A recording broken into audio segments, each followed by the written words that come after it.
चांदनी चांद सी होती है सितार से नहीं, मोहब्बत एक से होती है हजार से नहीं।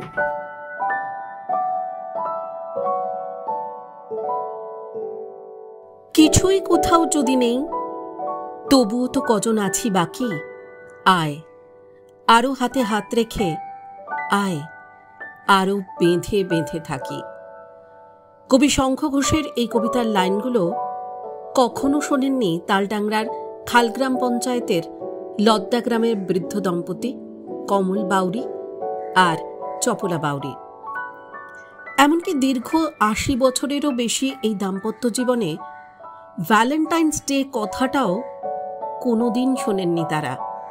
তবে তাঁদের পারস্পরিক বোঝাপড়া, সহমর্মিতা আর ভালোবাসার কথা এলাকার মানুষের মুখে মুখে ফেরে, ঠিক যেন একেবারে মিথের মতো।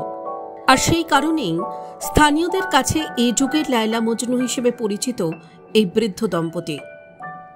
লোকমুখে লায়লা মজনু শুনতে শুনতে বাপ ঠাকুরদার দেওয়ার নাম কমল আর চপলা বোধহয় তারা ভুলতেই বসেছেন। আজ 14 ফেব্রুয়ারি ভ্যালেন্টাইন্স ডে। আমার কাছে যারা উপস্থিত আছে দেখতে পাচ্ছেন কমল বাউরি ও চপলা বাউরি। আমি আজকে জানতে পারলাম এদের নাম কমল বাউরি ও চপলা বাউরি, কিন্তু আমি ছোটোর থেকে জানতাম যে এদের নাম লায়লা ও মজনু। লায়লা ও মজনু নামে এরা পরিচিত। আমার যতদিন বয়স আমি দুজনকে একসাথে দেখছি। দীর্ঘদিন এরা এদের দাম্পত্য সুখের জীবন কাটিয়ে উঠছে। আজ এই ভ্যালেন্টাইন্স ডের দিনে আমরা এসেছি এদেরকে একটু সম্মান জানাতে। আর ওই ঘটনার সূত্র ধরেই জীবন সায়ান্নে পৌঁছে শুক্রবার ভ্যালেন্টাইন্স ডে সকালে এক অভিনব ঘটনার সাক্ষী থাকলেন একালের লায়লা মজনু কমল আর চপলা। আমার বয়স এখন 95। 15 বছর বয়স আমি বিয়া করছি, চপলাকে আনেছি। আজ 95 বয়স, আমরা একসাথে আছি। আমরা সবাই বলে লায়লা মজনু, গাইতে গেলে গেলে তো বলে। 9 ছেলে মেয়ে, 24 জন নাতি নাতনির ভরা সংসারে আলাদা করে ভালোবাসার দিন উদযাপনের কথা ভাবার সুযোগই হয়নি কোনোদিন।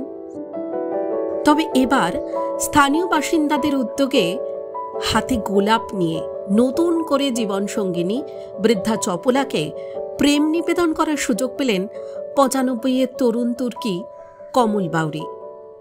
আর ঘটনায় খানিকটা লজ্জা পেয়ে মুখের ঘোমটা আরও টেনে নিলেন চপলা। তবে এই অপ্রত্যাশিত ঘটনার সাক্ষী থাকলেন তাদের ছেলে, মেয়ে, বৌমা, নাতি নাতনি সহ আরও অনেকেই। আমি যতদিন বিয়ে হয়ে এসেছি এদের দুজনকে একসাথেই দেখি, আর এদের দুজনকে যেখানে যায় একসাথেই যায়। তো আজকে জানলাম যে এদের নাম কমল বাউরি আর চপলা বাউরি, কিন্তু সবাই এলাকার সবাই আমরা সবাই জানতাম যে এদের নাম লায়লা মজনু। আমরা লায়লা মজনু বলেই এদেরকে চিনি। তো এদের দাম্পত্য যেমন যেমন আরও সুখের হয় তার আমরা কামনা করব। আর শেখ বাপি তাকে এই উদ্যোগটা নিয়েছে, তার জন্য তাকে অসংখ্য অসংখ্য ধন্যবাদ জানাচ্ছি। ভ্যালেন্টাইন্স ডের আড়ম্বর উদযাপন এখন দিকে দিকে, কিন্তু তার মধ্যেই শোনা যায় বিচ্ছেদের গল্প। কিন্তু যারা কোনোদিন ভ্যালেন্টাইন্স ডে শব্দটাই শোনেননি, তার মানে পর্যন্ত জানেন না, তাদের এই দীর্ঘ ৮০ বছরের বোঝাপড়ার দাম্পত্য জীবনে ভালোবাসার এই রঙিন গোলাপ কতটা মহত্ব রাখে তা বলাই বাহুল্য। টাইমস নাও খবর।